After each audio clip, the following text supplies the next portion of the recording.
আত্মহত্যা করো না বেহুলা। কি আত্মহত্যা করা মহাপাপ। ওগো মা জগৎ জননী মা পদ্মাবতী, আমি তো তোমার বলে দাসী মা। তবে কেন মা, কেন কেন তুমি বিবাহের পূর্বে আমার স্বামী তুমি কেড়ে নিলে মা? ওগো বেহুলা, তোমার পতি দেবতার মস্তকে শিশির বিন্দু পড়ছিল, তাই দেখে আমার খুব দুঃখ হচ্ছিল। মা তাই আমি পাণ্ডুরাজকে পাঠিয়েছিলাম তোমার পতি দেবতার মস্তকে ছত্র ধরার জন্য। তাই কি হয়েছে জানো?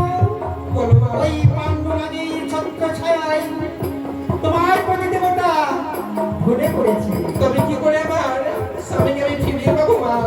বেহুলা, ওই যে রয়েছে ঘরে বাড়ি, ওই ঘরে বাড়ির জল মন্ত্রপুত করি তোমার পতি দেবতার অঙ্গে ছড়িয়ে দিবি। তোমার পতি দেবতা জ্ঞান ফিরে পাবে। বেশ মা, এই অভাগী বেহুলা তুমি প্রণাম গ্রহণ করো মা।